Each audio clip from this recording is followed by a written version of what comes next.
Bom dia, nono ano. Tudo bem com vocês? Espero que sim, viu? Vamos começar então mais uma semana? Pé direito? Estudando história? É isso mesmo. Hoje nós vamos começar com um novo conteúdo. O conteúdo que nós vamos estudar é a crise de 1929. Primeira coisa, o que é uma crise? Uma crise econômica é quando falta dinheiro, é quando tem um número de desempregados muito grande, de pessoas miseráveis, em situação muito difícil, situação econômica muito difícil, falência de bancos, de indústrias, desemprego em massa. Por exemplo, com a pandemia nós estamos passando por uma crise econômica que com certeza vai aprofundar mais, infelizmente, certo? E é isso que nós vamos estudar. Mas antes de entrarmos na crise de 1929, vamos estudar todo o contexto, certo? Dessa crise de 1929. O primeiro conteúdo que nós vamos estudar é o período chamado Entre Guerras. Esse período é o período que vai do final da Primeira Guerra Mundial até a Segunda Guerra Mundial. Vai de 1918 a 1939. Depois que acaba a Primeira Guerra Mundial, todas as nações do mundo vão enfrentar grandes dificuldades econômicas, certo? Mas mesmo assim, nesse período vai ser implantado o governo democrático, um governo de representação democrática. Mas com a crise de 1929 vão surgir assim várias ditaduras. Se no comecinho do final da Primeira Guerra Mundial a maior parte dos governos eram democráticos, vocês vão perceber que entrando na crise de 1929 a maior parte dos governos vão ser ditatoriais, certo?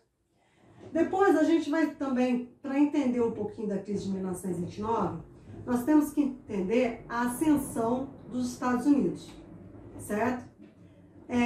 Os Estados Unidos ele envolveu tardiamente na Primeira Guerra Mundial, apenas em 1917.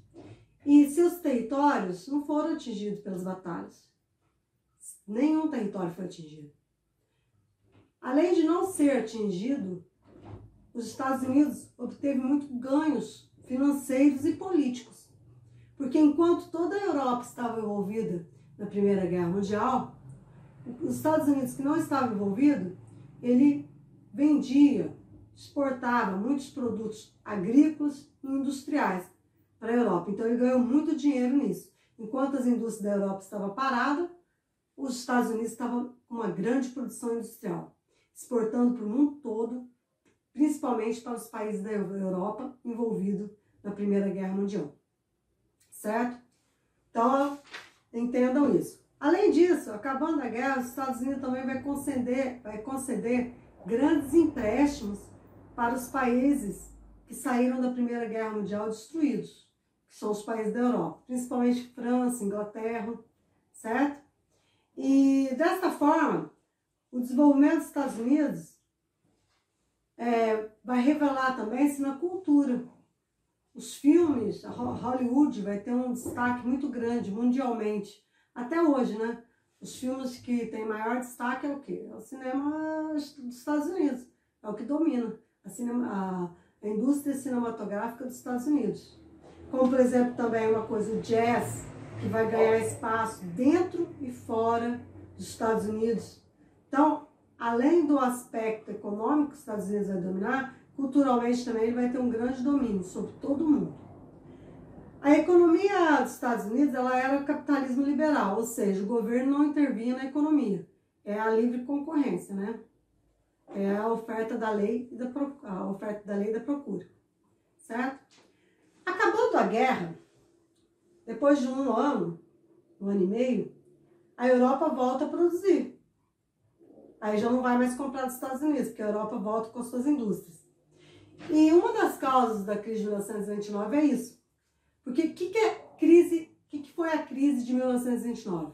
Foi uma crise de superprodução. O que é uma superprodução, nono ano? O que é super? Muito. Produção, produzir. Ou seja, os Estados Unidos produziu muito. Produziu além da necessidade de consumo. Se ele tinha 10 mil consumidores, ele produziu para 20 mil. Por quê? Com o fim da Primeira Guerra Mundial, a Europa volta com a sua produção industrial, com a sua indústria, e não vai mais comprar dos Estados Unidos. Além do que, os salários dos trabalhadores estadunidenses não vai aumentar. Então, na mesma proporção que as indústrias, que a produção industrial. Então, o poder de compra desses trabalhadores vão continuar o mesmo. Então, os dois motivos da superprodução dos Estados Unidos. O salário dos trabalhadores dos Estados Unidos vão continuar o mesmo, e o poder de compra deles vai continuar o mesmo. E a Europa volta com as suas indústrias e deixa de comprar dos Estados Unidos. Então, o que os Estados Unidos deveriam fazer? Diminuir a produção. Mas não foi o que os Estados Unidos fez. Ele produziu além da necessidade de consumo e continuou produzindo o mesmo montante na mesma época que ele produzia quando a Europa comprava dele. Entenderam isso, gente? Essa crise de superprodução? Por que ocorreu isso? Agora nós vamos ver as consequências. Nós vimos o que foi a crise de 1929. Agora nós vamos entender as consequências, que inclusive vai ser cobrada na atividade aqui da página do exercício do aluno aqui. Depois eu falo para vocês, certo? As consequências. Então, o que aconteceu? Com a crise de 1929, quais são as principais consequências? Várias indústrias vão falir, bancos vão quebrar, o desemprego vai aumentar muito, 85 mil empresas vão falir, 4 mil bancos vão fechar e vai ter 12 milhões de pessoas que ficaram desempregadas. Isso nos Estados Unidos. O auge da crise de 1929 foi no dia 24 de outubro, que é o craque da Bolsa de Nova York, certo? Que foi onde houve o craque da Bolsa de Nova York, a quebra da Bolsa de Nova York. O que é a Bolsa de Nova York? Ela é o centro econômico do mundo. Ações que valiam milhões, do dia para a noite não valia mais nem $1. Então, pessoas que eram muito ricas, que investiam na Bolsa, se tornaram pobres do dia para a noite. Inclusive, muitos investidores se mataram, se suicidaram, porque não aceitaram ficar pobres do dia para a noite. Por quê? Porque como aumentou muito a produção, muitas indústrias não venderam. E vocês sabem que a ação, como que funciona? Você compra uma ação de uma indústria, se a indústria tiver lucro, essa ação sobe. Se a indústria não tiver lucro, a ação não vale mais nada. E foi o que aconteceu com a Bolsa de Valores. Como várias indústrias faliram, as indústrias já não estavam tendo os mesmos lucros, né? Houve aí, como eu disse para vocês, 4 mil bancos falidos, falências de 4 mil bancos, e indústrias, 6 mil indústrias fecharam no mesmo dia. Então, tudo isso vai levar ao quê? O craque da Bolsa, que é quando as ações despencaram do dia para a noite. Esse 24 de outubro, que é chamado Sexta-feira Negra, nos Estados Unidos, que marcou o auge dessa crise de 1929. O desemprego em massa, muitas pessoas passando fome, miséria para todo lado. Aí eu pergunto para vocês, os Estados Unidos não era o centro econômico do mundo? O grande centro econômico era os Estados Unidos. Então é lógico que essa crise de 1929 ela vai afetar o mundo todo, inclusive o Brasil. Porque o Brasil ele vendia o que para os Estados Unidos? Café, que era o principal produto exportado do Brasil.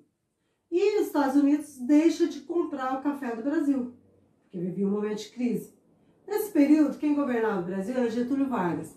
Getúlio Vargas, para tentar resolver o problema dos cafeicultores, que na época era a elite do Brasil, primeiro ele vai estocar o café, pegar o dinheiro público, estocar o café, com o dinheiro público ele vai comprar o café dos cafeicultores, estocar, para valorizar o preço do café. Mas não valorizou. Então, como a outra solução, ele queimou milhões de sacas de café. Também não solucionou o problema. Então, houve uma quebra da oligarquia cafeeira, que passou a não ser mais a elite do Brasil, a não ser o dominante do Brasil, certo? Porque muitos faliram, muitos fazendeiros faliram. Aí, dessa forma, percebendo que o setor agrícola não dava tanto mais lucros, o que aconteceu? Quem tinha dinheiro começa a investir em indústrias. Aí começam a surgir as primeiras indústrias do Brasil. Então, o historiador Cláudio Vicentino, ele diz o seguinte, numa frase bem interessante dele. Ele diz: o Brasil cresce na crise dos outros países, Porque o Brasil começa a industrializar justamente nesse período, certo? Ele começa, então, a investir em outro setor, o setor industrial. Tudo bem, gente? Então, gente, eu vou dar uma atividade da apostila, aqui na página 53, na atividade, na situação de aprendizagem 3, certo? E vou dar perguntas também que eu mesmo vou realizar, ok? Perguntas dissertativas. Não deixe de fazer as atividades, por favor. Entrega na data que eu peço. Não deixe acumular, tá bom? Eu estou esperando as dúvidas e as devolutivas de vocês. Estou online aqui no WhatsApp para atendê-los. Tchau, gente. Tudo de bom. Boa semana para vocês. Fiquem com Deus. Até mais.